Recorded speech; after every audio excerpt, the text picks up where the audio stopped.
Estamos de volta com Opinião em Debate desta noite com o tema A Defesa do Livre Exercício da Advocacia ante Estigmas e Generalizações. Bom, doutor Roberto Serra, eu disse que ia fazer uma pergunta de leigo aqui e faço-a em seguida. Quantos advogados um cidadão pode ter para defendê-lo e encontrar-se com ele no momento que bem entender? Tem limite para isso? Se ele conseguir arcar com os honorários, ele pode ter quantos advogados ele entender. Não há uma limitação acerca da sua defesa técnica. Né? Nós acompanhamos casos, por exemplo, criminais, onde nós percebemos que 4, 5, 6, 10 promotores subscrevem uma denúncia. Nada impede do acusado, por exemplo, se ele tiver condições de arcar com os honorários do advogado, contratar o número de advogados que ele entender prudente. Não há uma limitação. Mas se ele tiver um sujeito que está muito solitário na cadeia, o que acho que fica, né? Ele pode, por exemplo, falar, não, eu tenho 30 amigos que são advogados, eles são meus amigos, e eu subscrevo para aqueles 30. Não há assim uma lógica... me parece que é um caso muito incomum, né? Mas eu acho que você está se reportando aquele exemplo. O exemplo que eu dei do Lula, né? O caso do Lula é um caso, porque o caso do Lula é um caso assim, de repercussão nacional. Tudo o que acontece ali ganha uma discussão. Eu, particularmente, nunca vi uma pessoa com 30 advogados ou com essa quantidade enorme de advogados fazendo visita ao presídio. Todo preso tem direito à visita.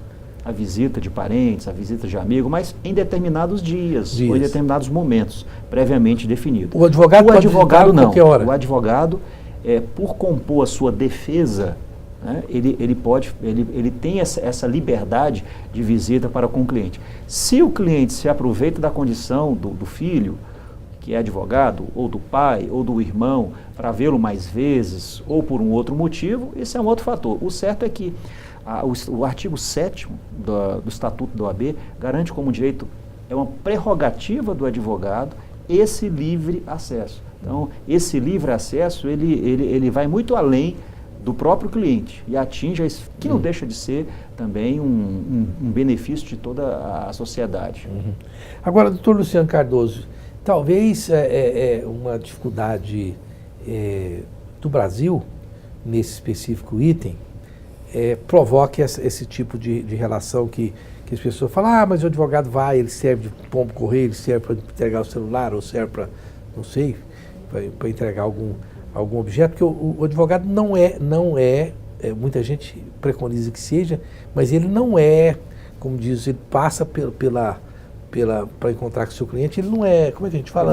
Revistado. Sim. Não é, né? Mas ele passa pelo detector de metal. Pelo detector de metal ele passa. Então ele não pode levar uma arma. Não. Isso não. Mas pode levar um celular, né? Dependendo do celular, né? Eu posso intervir só esse momento? Até porque eu atuo na área criminal. Nós, lá no sistema prisional, nós passamos por um raio-x de alta qualidade que detecta... Uma vez eu estava com um pendrive dentro esqueci o pendrive dentro do meu bolso e passei, você passa com as palmas, com as mãos para frente, para trás, uma, duas vezes, e aí detectaram esse pendrive. E disseram, olha, o senhor está com um objeto no bolso. Quando eu fui ver, era um pendrive, eu tive que deixar o pendrive de fora. Então... Ou seja, tecnicamente falando, não é impossível um advogado entrar com o celular. Então nós passamos por esse raio-x. Que nem todos os presídios têm esse raio-x também, né? Só os maiores.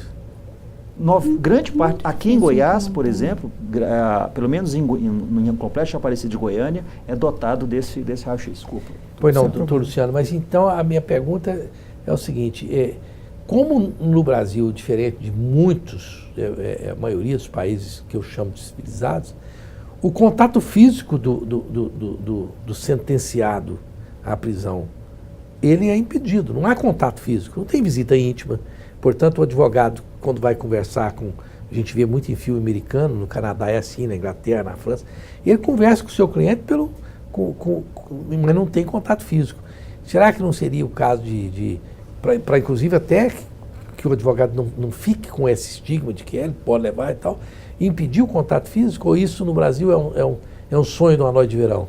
Me parece um sonho, é uma utopia, seria o ideal, seria interessante um sistema prisional que resguardasse os direitos do preso e também as prerrogativas, que não são privilégios da advocacia. Então, equilibrar esses dois fatores com a segurança é algo que todos nós queremos, mas há uma distância tão grande, imagino eu, não atuo muito na área, o Serra que atua mais com o sistema prisional, mas me parece uma utopia querer algo assim aqui no Brasil, se nem celas adequadas nós temos. Então, é algo utópico. Inclusive, mas assim, continuando no mesmo propósito, doutora Laísa Bariato, que é da Associação Brasileira de Mulheres de Carreira, portanto, uma boa representante das mulheres, né, com o feminismo hoje necessariamente mais em voga do que nunca, destaca-se. As mulheres de sentenciados, elas mesmas, eu já tive a oportunidade de entrevistar várias delas, elas falam, nossa, seria uma bênção se não pudesse ter visita íntima, porque tendo visita íntima, a mulher fica obrigada a ir lá, porque se ela não for, o sujeito que é perigoso, se ela não for lá satisfazer os desejos dele, ele pode mandar fazer alguma coisa com ela, né? Nós tivemos recentemente um feminicídio dentro de um presídio. No 2, né? Recentemente. Bem recente.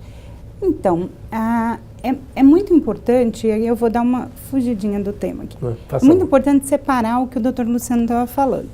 O que é a prerrogativa do advogado, ele, na verdade, ele é para proteger o advogado e, muito mais do que isso, para proteger a sociedade. Uhum. As prerrogativas, elas são vistas, muitas vezes, como privilégio, quando, na verdade, é uma proteção do advogado, da advocacia em si, mas principalmente da sociedade. Uhum. Então, acaba ficando muito focado no direito do advogado em relação ao sistema prisional, por exemplo, mas nós temos uma gama de lugares ou instituições onde a prerrogativa da advocacia, ela é vital, para não falar só essencial, ela é vital, principalmente para a atuação da advocacia. Nós não conseguiríamos praticar 30% do que a advocacia consegue praticar hoje em benefício da coletividade se não tivéssemos, por exemplo, o artigo 7º do Estatuto, que é o artigo que define as nossas prerrogativas. Uhum. Uma delas é comunicar-se com o seu cliente em qualquer ambiente, sem nenhuma interferência. Isso é muito importante para o cliente, porque eu sei que a gente vê em filme que de um lado você tem o sentenciado, do outro você tem o advogado, mas às vezes você não tem como tirar do cliente, por exemplo, uma informação de tortura, de maus tratos, que é uma realidade brasileira, ali, sem dúvida nenhuma. Uhum. Se tiver interferência do poder público, inclusive no momento em que ele está sendo ouvido pelo advogado, ele não vai ter a possibilidade de falar praticamente nada do que está acontecendo. Uhum. Né? E isso é muito importante e isso é um benefício para toda a coletividade. Uhum. Nós tivemos recentemente um caso que ficou emblemático, que foi aquele caso do Rio de Janeiro, do reconhecimento do menino que ficou uma semana preso injustamente, mas isso nós temos todos os dias, né? Se fizer um apanhado no sistema prisional, o número de pessoas que são presas indevidamente é muito alto. Uhum. E muitas vezes eles até confessam sobre tortura, né? Ou sobre partindo de procedimentos que não seriam os procedimentos adequados. Mas é um momento em que ele tem para falar para o advogado dele o que está acontecendo. Uma coação, às vezes, irresistível, né? Exatamente. É muito comum isso no Brasil. Agora, doutor Roberto Serra, recentemente no meu programa de rádio, uma pessoa mandou uma coisa e foi até objeto de uma discussão entre os presentes ali, dizendo, os advogados não prestam, os criminalistas menos ainda, porque eles induzem o cliente, ensinam o cliente a mentir sobre uma determinada situação para que se beneficiem da mentira. E fazem isso com muita naturalidade. Eu pergunto ao senhor, isso é uma função do advogado? Quer dizer, o advogado, ele pode até ensinar o seu cliente a mentir sobre um fato criminoso para se livrar da pena? Faz parte da defesa normal? Eu não vou dizer que isso é uma postura do advogado em si. O advogado ele tem um dever de informar ao cliente que ele tem o direito de ficar calado, que ele pode falar, que ele pode utilizar do direito ao silêncio ou do direito de não se auto-incriminar da forma que ele entender. Agora, quem tem que demonstrar a prática do crime não é o acusado, é a acusação, é o Ministério Público. Então, na verdade, essa questão de utilizar-se da mentira para se beneficiar, pode até o tiro sair pela culatra, né? Aquilo que ele pode dizer, aquilo que ele disser, eu particularmente, todas as vezes que eu falo assim, olha, se você não tem certeza de algo, é melhor você ficar calado. Ou, se você não sabe do que se trata efetivamente a acusação, é melhor você não ficar calado. Porque se você fala tentando esclarecer algo, você pode ser mal interpretado dentro do arcabouço probatório. Então, assim, isso é um dos estigmas, né? Impõe a culpa ao advogado, muitas vezes, porque o cidadão é absolvido por falta de prova. A culpa do advogado porque ele foi absolvido. Então, se ele foi absolvido é porque não teve prova. Mas dali falar que está mentindo, por isso que ele foi absolvido, então esse é um estigma que recai, sobretudo, ao advogado criminalista. Mas essa atuação de defesa, ela envolve uma série de fatores, inclusive o próprio direito de mentir. A pessoa, se ela pode calar, se ela pode falar a verdade, ela tem o direito também de mentir. Essa é uma opção dela.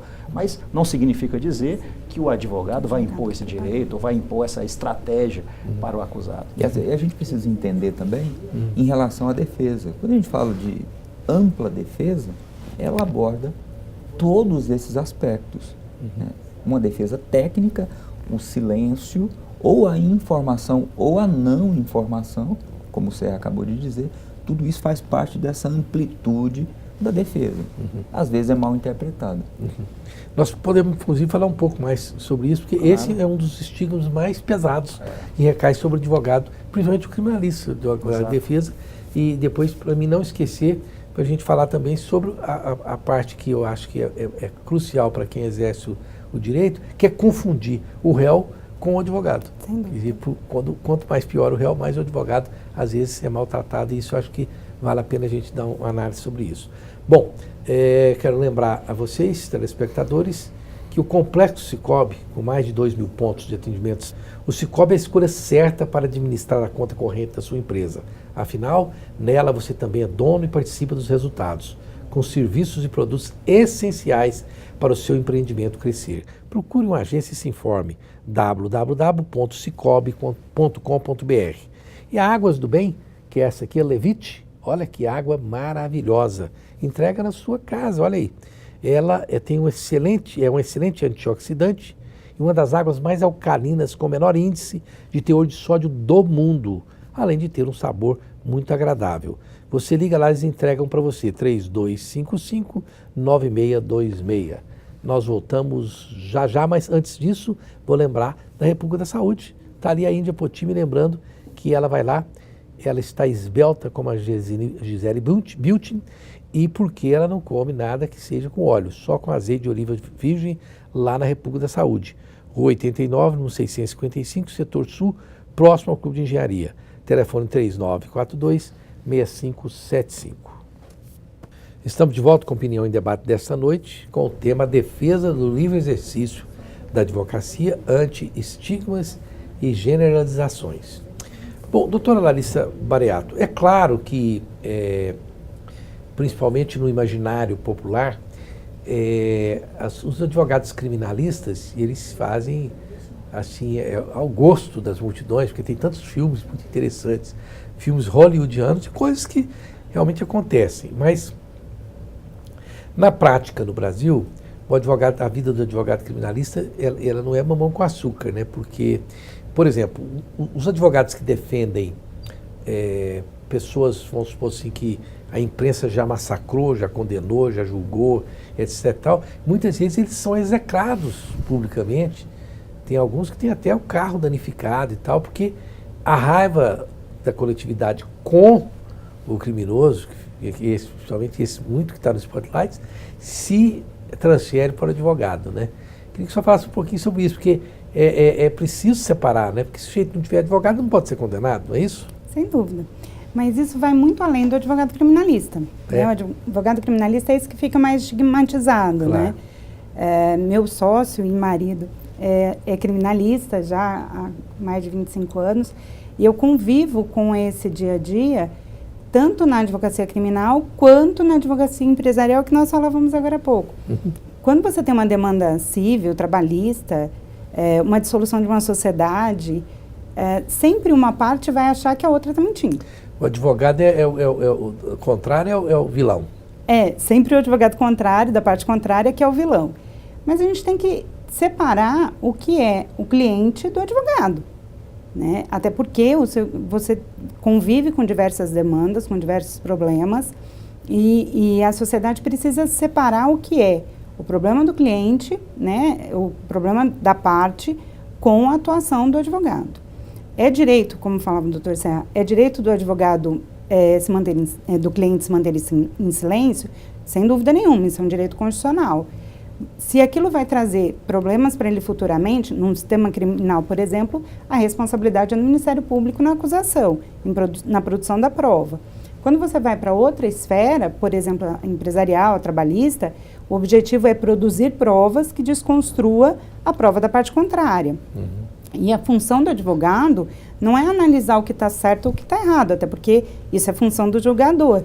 A função do advogado é analisar as provas que são apresentadas e fazer uma defesa técnica, né? Verificar o que tem no processo, o que é positivo para o cliente dele e, com isso, trazer, se for possível, dentro da construção do processo, a maior probabilidade de ganho referencial para o seu cliente.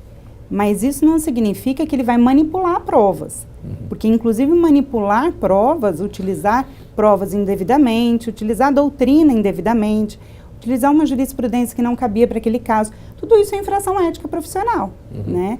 Então, é uma infração ética dentro do Estatuto da Advocacia, a manipulação de provas.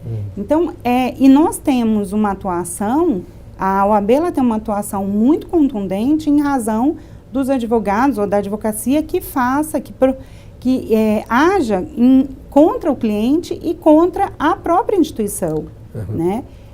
O maior patrimônio que um advogado tem é o seu bom nome. E não é o fato dele ser um referencial para ganhos de causa. É o referencial de boa conduta, além de, com isso, ter, consequentemente, boas causas. Né? Agora, doutor Roberto Serra, por que se tem, então, a impressão de que a OAB é corporativista? Porque é difícil mesmo, o rito da legalidade para punir um profissional não é uma coisa que, como os outros, segue tão fluente, tão rápido quanto as pessoas também gostariam, né? Se as pessoas, os ouvintes, os telespectadores, consultarem o site da OAB, eles entrarem no TED, Tribunal de Ética e Disciplina, eles vão se defrontar com gráficos que refletem julgamentos do nosso Tribunal de Ética. O nosso Tribunal de Ética julga muitos processos e dos processos julgados, 80% redunda em condenação.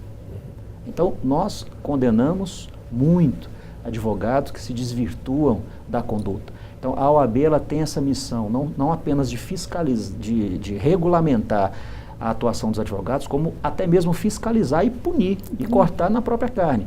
É algo que, infelizmente, algumas instituições não costumam fazer com certa frequência, mas a OAB faz muito, né? O problema é que a OAB, ela, além de também punir advogado que desvia da sua conduta, ela é uma das principais órgãos de defesa das prerrogativas do advogado. E isso incomoda muita gente.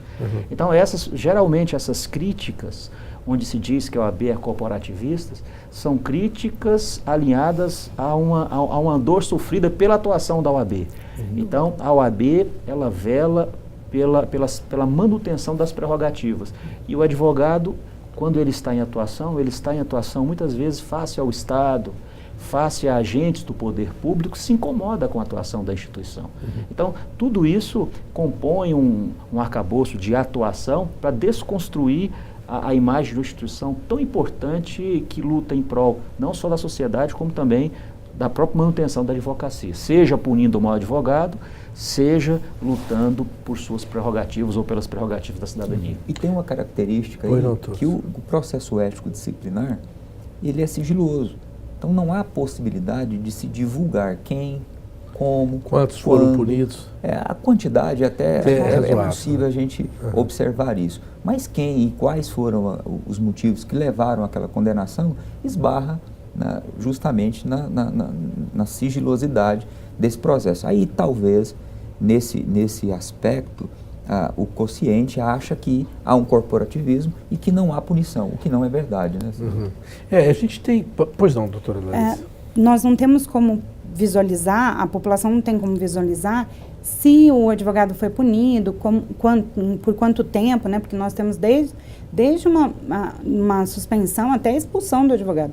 Mas é possível, sim, o cliente visualizar no site da OAB Nacional o registro regular daquele advogado. Uhum. Então, se ele vai, por exemplo, num escritório de advocacia e ele sentiu que aquele advogado não está sendo correto ou aconteceu alguma coisa na conduta, ele tem como verificar se aquele advogado está regular na OAB, que é um Cadastro Nacional da Advocacia.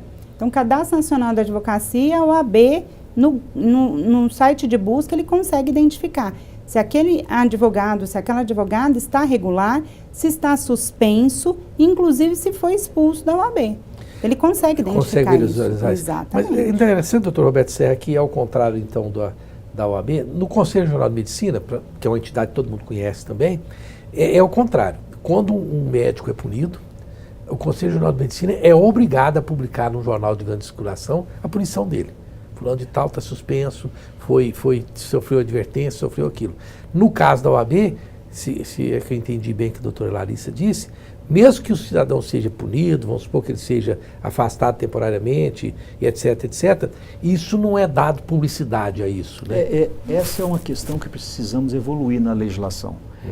Esse sigilo na tramitação dos processos éticos disciplinares não é porque a OAB quer, é porque está na Lei 9.806 de 94. Sim. É uma lei federal. E há proposta, inclusive, da própria OAB de alterar esse artigo para dar publicidade. Para publicizar os procedimentos éticos disciplinares. Então, se nós violarmos esse sigilo, se a OAB de Goiás decidir, não, nós entendemos que esse sigilo não impera mais no Estado Democrático de Direito, e resolvemos publicizar, como faz aí o Conselho, eu não sei bem como é que é o Conselho, mas... O Conselho Regional de Medicina é obrigado, é o contrário. Nós estaremos praticando a infração. Agora, o importante, enquanto isso não acontece, é possível, ao menos, a sociedade consultar o Cadastro Nacional de Advogados, como bem mencionado aqui pela doutora Larissa, e verificar a situação do advogado. Como é que está a situação do Roberto Serra, do Luciano, da Larissa, do Roserval e de outros? Está regular, está suspenso, está excluído, enfim... dá para fazer uma ilação dessa consulta, né? Pelo Agora, menos no que tange ao resultado. Eu acho interessante informar isso para a população, até para poder demonstrar que a OAB, sim, a OAB faz o que precisa ser feito e não faz o que não pode fazer, embora o doutor Serra explicou que a própria OAB gostaria de publicar isso, porque eu acho que publicando, o que acontece? Não só mostra a sociedade que está ativa, como adverte a sociedade sobre os maus profissionais, né? Nesse caso aqui, eu vou deixar para o próximo bloco. Eu tenho uma pergunta nesse viés aqui do doutor Luciano, mas faço no próximo bloco, ok? Bom, vamos lembrar que a Implant Center é um centro integrado de tratamentos estéticos dentais com profissionais especializados nas diversas áreas odontológicas. O telefone lá do grande Dr. Jefferson é 3095-7592. E a Joyce Barbearia é o templo do homem moderno. Olha, lá tem tratamento exclusivo destinado aos noivos, um ambiente totalmente pensado para o homem moderno. O Dr. Serra vai lá na Joyce, Dr. Serra? Sempre Dr. Serra com a beleza insofismável dele, que ela é reconhecida por toda a OAB. Fica lá na rua 1123, quadra 229, telefone 3988-6223. E a Academia Flectir é tudo o que você precisa para manter sua saúde 100%. E o corpo em forma. Tem tudo de bom, tem lutas, tem spin, tem tudo lá. A Flectir fica na rua 58, número 183, no Jardim Goiás. Telefone 3281-1434. E o Subilt, esse sim é o Templo da Beleza Feminina. Olha, fundada pelo Grande Sul, que tem hoje várias unidades. E se você quiser maiores informações, você liga para o telefone 4012-1066. Voltamos já já. Estamos de volta com Opinião em Debate, infelizmente, no último bloco. Índia Poti, quantos minutos? Perfeitamente. Está ali a Índia Poti, que está mais bonita do que nunca. Você está amando Índia Poti? Não? Está muito bonita hoje. Mostra a Índia Poti para o pessoal, mostra. Quem que quer mostrar aí? O pessoal lá da técnica quer mostrar a Índia Poti? Diz para mim. Ah, não vai mostrar não? Então tá certo. O tema dessa noite é a defesa do livre exercício da advocacia ante estigmas e generalizações. A Alessia Paz é porque não sabe, viu, Índia Poti, o quanto o pessoal da técnica gosta de mostrar você. Mas veja bem, doutor Luciano Cardoso, quando vocês aplicam, por exemplo, para que o telespectador possa entender, tem um advogado aí que não faz as suas coisas corretamente e tal, foi digno de ser submetido ao Conselho de Ética, né? E ele foi afastado 1 ano, não importa. Como que vocês fazem com que o judiciário, alguém saiba, porque se é sigiloso, pode ter a punição e o sujeito ficar lá, não, fui punido, mas continuo trabalhando normalmente. Como é que essa parte, como diz o outro, operacional da coisa, vocês avisam alguém? Porque quem que vai ficar sabendo? Se é sigiloso, fica ali, como é que funciona essa parte? Dentro do processo ético disciplinar, o advogado vai se defender, ele tem a ampla defesa, o contraditório, ele vai trabalhar ali a sua defesa. Ao final, tendo uma punição de uma suspensão, por exemplo, os ofícios da OAB são encaminhados aos órgãos competentes, ao TJ, ao Tribunal de Justiça, isso é feito. Justiça é feito para que aquele profissional ou para que aquele órgão tenha noção de que aquele profissional está afastado. Antes, nós esbarrávamos em uma quase que inocuidade em relação a essas condenações. Por quê? Porque ele, às vezes, era afastado, não devolvia o seu cartão e continuava atuando normalmente. Hoje, passa por uma situação um tanto quanto interessante, porque a partir do momento que há as comunicações, ele começa a perder as possibilidades em relação ao processo digital, a sua certificação. Ele não pode entrar, ele começa a ter dificuldade em relação ele a é obrigado a protocolização. A carteirinha dele, não? Temporariamente. Ele é obrigado. Ele é obrigado. Dependendo da situação, ele é obrigado. Mas quando ele não o faz, né, e ele continua advogando, hoje existe uma dificuldade para ele, porque o processo ético finalizando, e as comunicações são feitas, e ele tem dificuldade nas protocolizações no processo digital. Entendi. Já há alguma coisa objetivamente embaraçosa, né, doutora Larissa, é isso? O processo é sigiloso para terceiros, não para as partes. Então, quem representou participa do processo, né, tem inclusive direito de produzir prova, de ouvir testemunha, e ao final ele vai receber o resultado daquilo que foi daquele julgamento, sem dúvida. E aquele julgamento, ele pode utilizar, se utilizar daquele julgamento, a certidão daquele julgamento, no judiciário, para buscar, por exemplo, se for o caso, uma indenização. Claro. Né? Ele pode juntar aquilo, se você está movendo uma ação civil contra a pessoa, para ressarcimento, etc., Exato. ele pode juntar a punição da OAB como forma de demonstrar que a pessoa realmente Ele pode, agiu. inclusive, usar a decisão da OAB como título na execução, né, para buscar aquele resultado, porque já houve a condenação. Então, ali, sem dúvida nenhuma, ele tem uma prova contundente do que aconteceu. Né? E é importante que as pessoas conheçam o Tribunal de Ética, mas também é muito importante fazer uma ressalva. Muita gente utiliza o Tribunal de Ética como uma forma de combate ao advogado, porque ele achou que no final do processo ele não devia aquele valor, o que na verdade foi contratado no início do processo. Claro. Né? Então tem que se tomar cuidado com isso também, porque o advogado inclusive pode usar aquela decisão com uma ação com responsabilidade indenizatória, também, né? Sem dúvida nenhuma. Porque isso, doutor Roberto Serra, só dando continuidade a isso, porque eu acho que o telespectador tem que entender como funciona a OAB, até para não cobrar da OAB aquilo que a OAB não pode fazer, e cobrar o que a OAB precisa fazer. Eu acho que tem isso também, os próprios advogados, né? Então, isso, evidentemente, que para impedir, por exemplo, que a pessoa use a OAB para retaliar um profissional, porque simplesmente não gostou, achou que a causa não foi tocada assim, assado. Quer dizer, é por isso que às vezes, então, o processo pode ser um pouco demorado, né? até na OAB, porque a justiça brasileira é lenta. A OAB é um pouco mais rápido que a justiça brasileira. Os processos na OAB, eles não são tão demorados assim. Mas lá na OAB nós respeitamos muito o devido processo legal. Então o advogado tem o direito de defesa e ao final é julgado, tem direito de recorrer e pode ser absolvido ou pode ser condenado. Então nós temos essa preocupação também porque nós sabemos a importância que a OAB representa para a sociedade e essa missão também que a OAB tem, de fiscalizar aqueles inscritos que a elas são incorporados.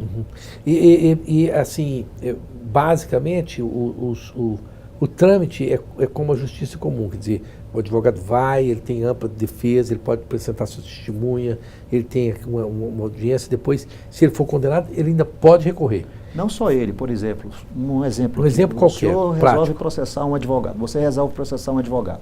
Você vai até o OAB, faz a reclamação, ela pode ser oral, ela pode ser escrita, você pode constituir um outro advogado, mas você vai lá na OAB e reclama, olha, o advogado Roberto perdeu um prazo no meu recurso.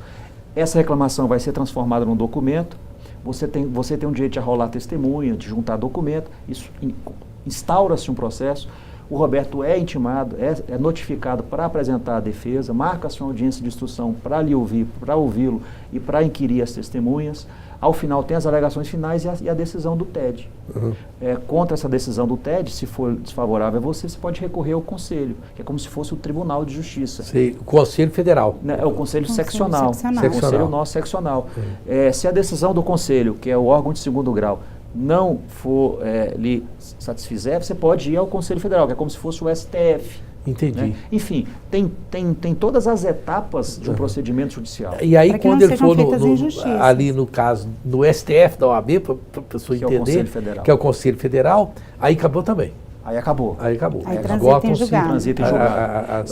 Se o advogado, se manter a punição do advogado, por exemplo, tivesse excluído ou suspenso, aí assim vai acontecer. A OAB vai oficiar aos tribunais, a todos os órgãos vinculados ao Poder Judiciário e aos outros poderes de atuação do advogado, e os órgãos devem tomar as providências para que aquele advogado não atue como advogado naquele ambiente. Nós temos recentemente casos que eu sei, sim, tem alguns, mas o mais geral foi o Zé Disseu, né, que perdeu o direito de ser advogado, né, doutor Luciano? Não estou errado, não? Dessas figuras mais emblemáticas aí, eu acho que o Zé Disseu foi um que não pôde mais... Não sei se ele perdeu ou se ele foi afastado preventivamente. Eu não conheço. Me parece que a Folha de São Paulo deu o que ele teria pela natureza do que me parece, se eu não estiver enganado, que ele foi afastado preventivamente, porque essa é a previsão. O advogado ser afastado provisoriamente, como se fosse uma prisão preventiva. Sim. Ele é afastado provisoriamente e depois o processo é julgado. Como o caso é recente, eu não sei se foi julgado... Eu acredito que não tenha julgamento. Não tem, ele deve ter sido afastado preventivamente. Mas eu imagino, para informar o telespectador, que também não demora, como certos casos, assim, 10 anos, não. 15 anos, 20 anos. Há uma tramitação... Ainda mais com o processo eletrônico, agora a tendência é que seja ainda mais célere. Comparando com a justiça brasileira, a OAB é bem mais rápido. Nós instalamos o processo eletrônico, agora tudo é digital lá na OAB. Aqui na OAB de Goiás... Então as coisas vão fluindo, vocês não ficam lá com a pilha de reclamação. E nós temos uma interessante que o Tribunal de Ética ele é bicameral. Ele é recebido por juízes de instrução, juízes que vão ouvir testemunha, analisar a prova, vão fazer um relatório, e depois passa para o juiz de julgamento. E aí, todas as partes, tanto o representante, né, aquele que está indo buscar o que ele entende por direito, quanto o representado, o advogado ou a advogada, eles têm direito, inclusive, à sustentação oral. Então, além daquilo que foi produzido nos autos, ele ainda pode defender o seu direito oralmente, após o julgamento, e o julgamento do juiz do Tribunal de Ética, ele tem que ser convalidado por um grupo, né, por uma turma. Então, o julgamento ele passa por várias fases para que não haja nem injustiça com o representante e com isso um corporativismo, e nem injustiça com o representado e ele realmente tenha direito do devido processo legal. Um negócio interessante é que hoje o processo ele sofre uma avaliação de admissibilidade para saber se os elementos que foram trazidos ali aos autos têm um mínimo de veracidade para que possa instaurar um procedimento contra um advogado. Porque pode realmente ver que houve má fé e morrer ali, profissional não ficar sofrendo. E o representante, aquele que busca a ordem, ele não precisa de advogado. Ele pode, pode fazer oralmente, como disse o Dr. Roberto, ele pode fazer por escrito, e quem vai iniciar esse processo é o presidente da ordem. Entendi. Então, ele é muito, tem democrático. muita lisura e muito democrático. E acessibilidade, não é? Sem dúvida. Bom, Dr. Roberto Serra, mais uma vez, meu grande amigo Roberto Serra, está lá, diretor de tesoureiro da OAB de Goiás, agora com a nova gestão, a gestão que está dando continuidade lá ao Dr. Lúcio Flávio, presidente, né? São 3 anos, né? Só daqui 3 anos que nós vamos ter uma nova eleição. Dr. Luciano Cardoso, muito obrigado. Muito prazer em conhecê-lo. E a doutora Larissa Bareato, não é? Muito prazer, muito simpática, a doutora Larissa também. Muito obrigado por colaborar com esse programa. Esse programa é também mantido pela OAB no sentido de que nos dá o apoio cultural há 18 anos. E eu sou muito grato a isso. Até a próxima quinta-feira, se Deus quiser.